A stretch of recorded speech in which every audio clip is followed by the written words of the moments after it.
অধিদপ্তর এবং মন্ত্রণালয়ের চাকরির মধ্যে প্রধান পার্থক্য হল অধিদপ্তর একটি নির্দিষ্ট কর্মপরিধি বা বিভাগের দায়িত্ব পালন করে, যেখানে মন্ত্রণালয় একটা বৃহত্তর নীতি নির্ধারণী এবং সমন্বয়কারী ভূমিকা পালন করে।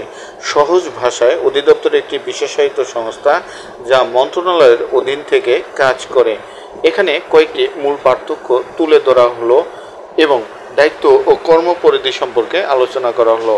মন্ত্রণালয় সাধারণত নীতি প্রণয়ন, পরিকল্পনা ও সামগ্রিক তত্ত্বাবধানের দায়িত্বে থাকে। অন্যদিকে অধিদপ্তর সেই নীতি ও পরিকল্পনা মাঠ পর্যায়ে বাস্তবায়ন করে থাকে।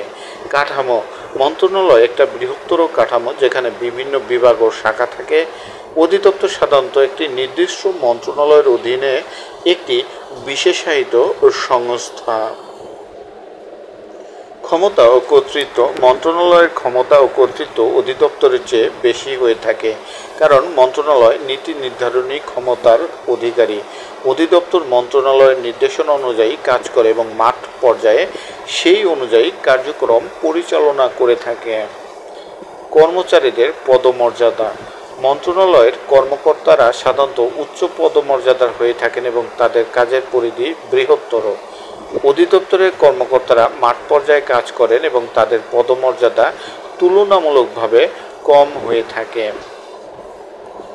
পদোন্নতি ও সুযোগ: মন্ত্রণালয়ের কর্মকর্তাদের পদোন্নতির সুযোগ তুলনামূলকভাবে বেশি থাকে। অধিদপ্তরের কর্মকর্তা বা কর্মচারীদের পদোন্নতির সুযোগ তুলনামূলকভাবে কম হতে পারে, তবে এটি নির্ভর করে তাদের কাজের দক্ষতা ও অভিজ্ঞতার উপর। উদাহরণস্বরূপ, স্বাস্থ্য মন্ত্রণালয় স্বাস্থ্য খাতের নীতি ও পরিকল্পনা প্রণয়ন করে, যখন স্বাস্থ্য অধিদপ্তর সেই পরিকল্পনা মাঠ পর্যায়ে বাস্তবায়নের জন্য কাজ করে। সুতরাং একটি সরকারের বিভিন্ন স্তরের কাজের জন্য এই দুটি কাঠামোর প্রয়োজন হয়।